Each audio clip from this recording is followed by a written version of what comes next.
सदैव ही रहेगा। मान्यता है कि तब से भगवान विष्णु अपनी लंबी गदा धारण किए हुए अपने श्याम रूप में इस तीर्थ में निवास करते हैं, इसलिए उन्हें गदाधर के रूप में भी पूजा जाता है। ऐसी ही एक और किंवदंती है जो इस मंदिर के निर्माण का ताना बाना बुनती है। माना जाता है कि देवताओं के वास्तुकार विश्वकर्मा ने एक ही रात में इस मंदिर का निर्माण किया, परंतु प्रातः होते ही वो इस मंदिर को अपने साथ ले जाने में असमर्थ थे, तो उन्होंने इस मंदिर को यहीं छोड़कर जाने का निर्णय लिया।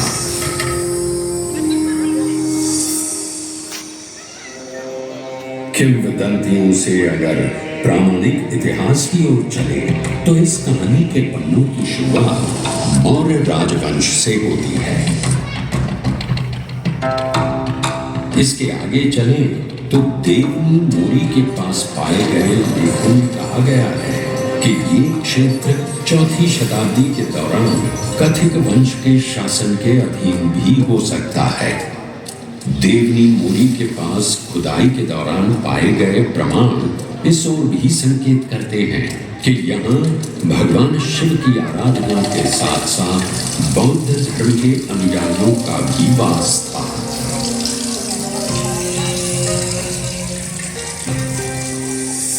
लगभग 5वीं शताब्दी के प्रारंभ में गुजरात में गुप्त काल का प्रारंभ हुआ।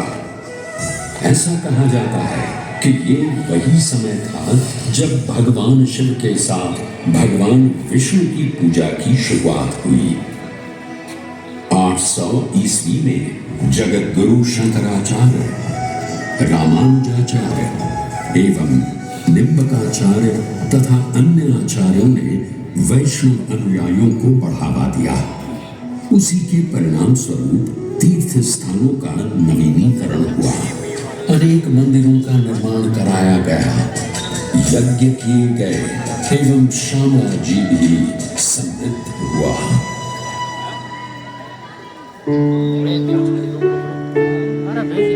उन्हीं मंदिरों के निर्माण में मेश्वो नदी के तट पर हरिश्चंद्रनी चौरी मंदिर का विवरण भी मिलता है। 10वीं शताब्दी ईसा पूर्व में बने इस मंदिर की झलकियां आज भी देखने को मिलती है। इस मंदिर में एक आयताकार गर्भगृह के सामने एक बड़ा मंडप स्थापित है, जिसमें 2 समीपवर्ती दीर्घाएं हैं जो सभाओं या अनुष्ठानों के लिए स्थान सुझाती हैं। गर्भगृह की दीवारों पर कोई मूर्ति या नक्काशी अब नजर तो नहीं आती, लेकिन किंवदंतियों को माने तो यहाँ देवी मंगला की मूर्ति स्थापित हुआ करती थी। मंदिर का शिखर नागर शैली में निर्मित है। वर्तमान में मंदिर परिसर की दीवारें तो गिर चुकी हैं, लेकिन सजावटी प्रवेश द्वार यानी तोरण अब भी खड़ा दिखाई पड़ता है, जिसे गुजरात का सबसे पुराना तोरण माना जाता है। मान्यताओं के अनुसार राजा हरिश्चंद्र के विवाह स्थल के रूप में भी इस स्थान को जाना जाता है। हरिश्चंद्रनी चौरी नाम से प्रसिद्ध ये मंदिर प्राचीन भारतीय वास्तुकला के प्रमाण के रूप में सदियों से आज भी खड़ा है। समय बदला, दौर बदला। गुजरात में सोलंकी वंश के पतन के बाद एक बुरा दौर शुरू हुआ। तब धार्मिक कट्टरता के आधार पर विदेशी आक्रांताओं ने अनेक मंदिरों को नष्ट कर दिया। राजनीतिक अराजकता के उस दौर में ईडर शासकों ने लगभग 1520 ईस्वी में एक संधि द्वारा इस क्षेत्र को पुनः प्राप्त कर लिया।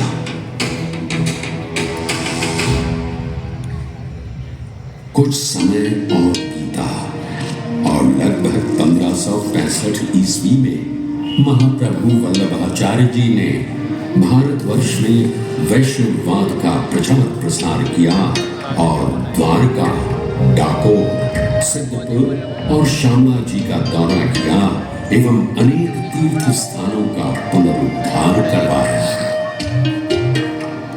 महाप्रभु वल्लभाचार्य जी एक महान भक्ति दार्शनिक थे और उन्हीं के प्रभाव से तत्कालीन शासकों ने सनातन धर्म के प्रति उदारता दिखाई थी।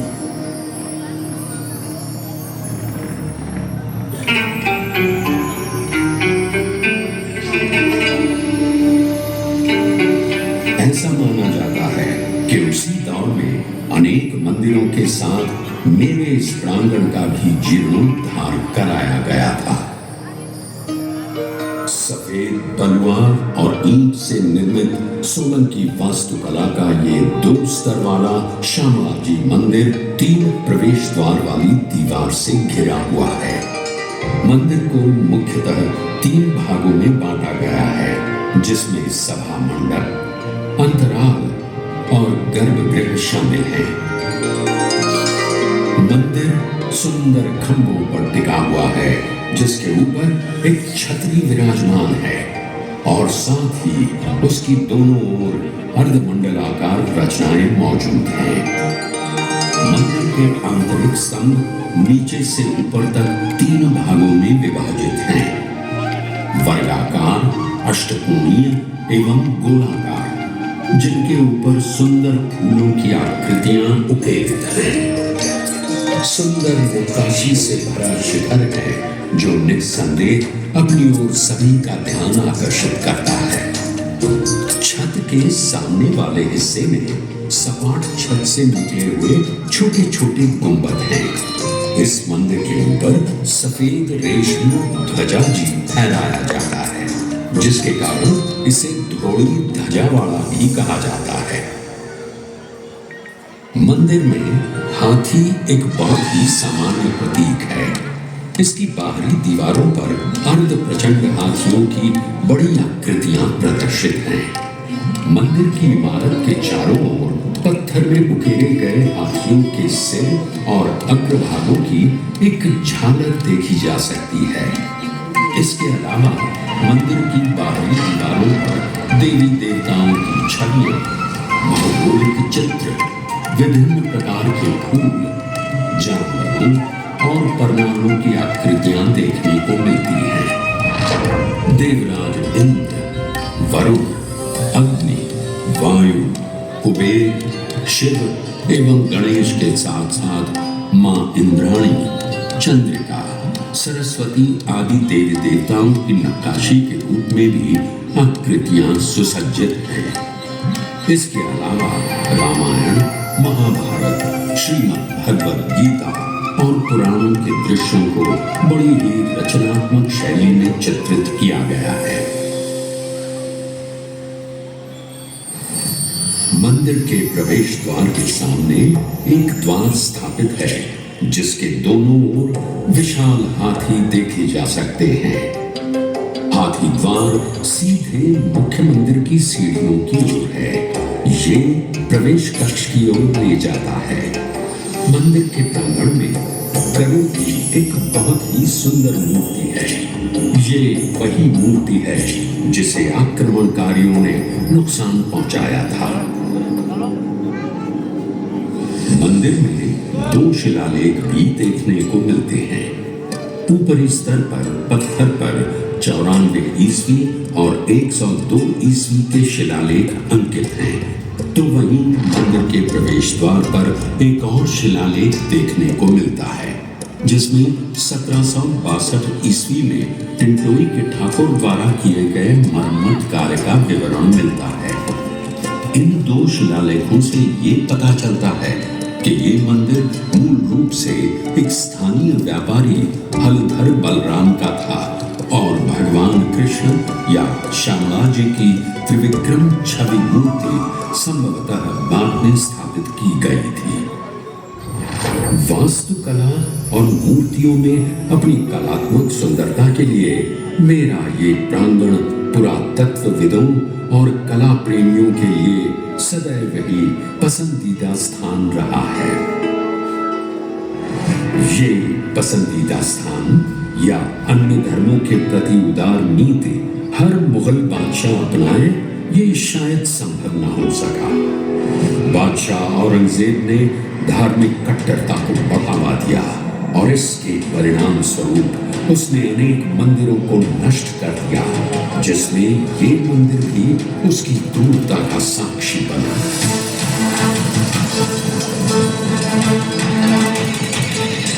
ईडर के महाराजा, ठाकुर और राजपूतों ने मुगल सेना का बहादुरी से सामना किया, परंतु वो जीत न पाए। अपने आत्मसम्मान की रक्षा अपने प्राणों से ज्यादा महत्वपूर्ण होती है। शायद यही बात अपने मन में लिए उन्होंने पुनः प्रयास किया और इस बार मुगल सेना को इस क्षेत्र से खदेड़ दिया।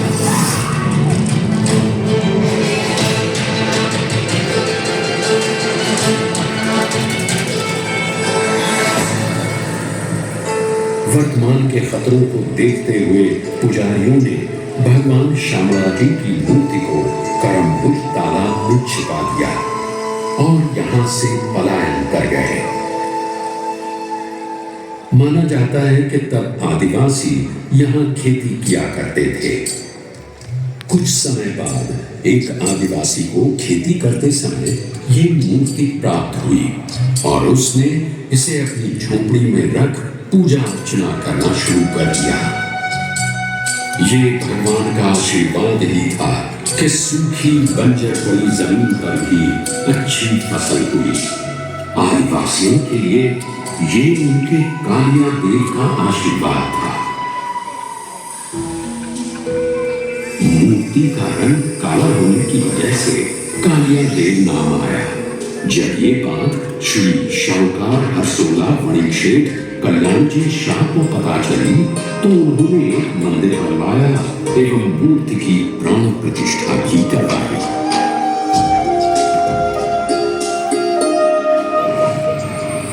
समय अब सनातन धर्म के लिए अनुकूल था। 18वीं शताब्दी में गुजरात में मराठाओं का शासन चल रहा था। ईडर के महाराजा श्यामला जी की ओर पहले से ही आकर्षित थे और उनका मंदिर के प्रति समर्पण प्रशंसनीय था। समय पड़ने पर उन्होंने मंदिर की मरम्मत तो करवाई, साथ ही साथ लगभग 1860 के आसपास मंदिर में श्यामला जी की मूर्ति भी स्थापित की गई।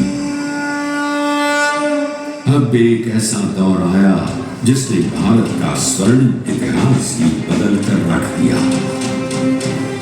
पूरा देश ब्रिटिश हुक्मरानों की गिरफ्त में था।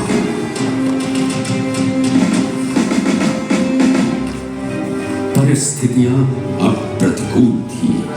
मंदिर पर और कोई आपत्ति न आने पाए, इसलिए ब्रिटिश शासन के दौरान ही ईडर राज्य के शासक श्री केशरी सिंह जी ने इस मंदिर के नियमित प्रबंधन के लिए वैष्णवों की एक समिति बनाई।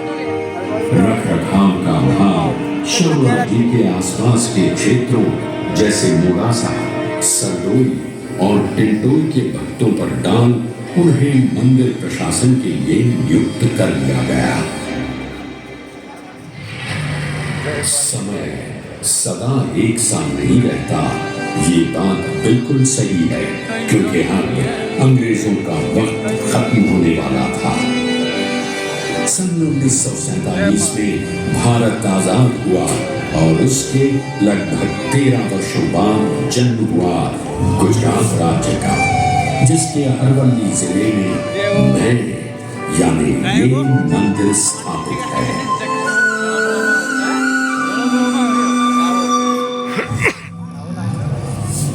मंदिर का प्रशासन सुचारू रूप से चले, इसलिए ईस्वी सन 1953 में एक ट्रस्ट भी पंजीकृत कराया गया। उन्होंने इस तीर्थ स्थान के सौंदर्यीकरण में अपना अविस्मरणीय योगदान दिया।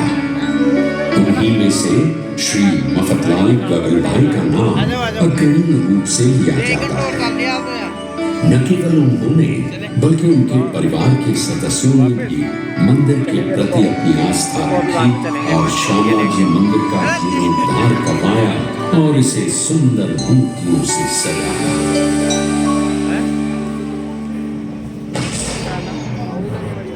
मंदिर के अलावा पुरातत्वविदों और कला प्रेमियों के लिए श्यामाजी में श्यामाजी संग्रहालय भी स्थित है, जिसमें लगभग 173 प्रदर्शनियों के साथ साथ पुरातत्व संग्रह भी शामिल है। इस संग्रहालय में इस क्षेत्र के पूर्व इतिहास से लेकर ऐतिहासिक काल तक का लगभग सारा संग्रह मौजूद है, जो यहाँ आए सैलानियों के लिए एक अनोखा अनुभव है। सदियों से गुजरात की इन पावन धरोहरों एवं धार्मिक स्थलों को जीवंत रखने के लिए भारत के यशस्वी प्रधानमंत्री श्री नरेंद्र मोदी जी, गुजरात के लोकप्रिय मुख्यमंत्री श्री भूपेंद्र भाई पटेल जी एवं तत्कालीन गृह राज्य मंत्री श्री प्रफुल्ल पटेल जी ने अपना सहयोग प्रदान किया और आज भी उनका ये सहयोग निरंतर देखने को मिलता है। मंदिर की पूर्ण व्यवस्था की जिम्मेदारी मंदिर ट्रस्ट की है, ताकि श्रद्धालु बिना किसी परेशानी के भगवान के दर्शन कर सके। मंदिर में त्योहारों का आयोजन भी ट्रस्ट की देखरेख में ही होता है। यहाँ तुलसी विवाह हो, दिवाली हो या होली, जन्माष्टमी हो या नवरात्रि, हर त्योहार बड़ी धूमधाम से मनाया जाता है। यहाँ हर वर्ष कार्तिक मास की पूर्णिमा पर प्रभु की आस्था में उजियारे का उत्सव मनाया जाता है और एक भव्य मेले का आयोजन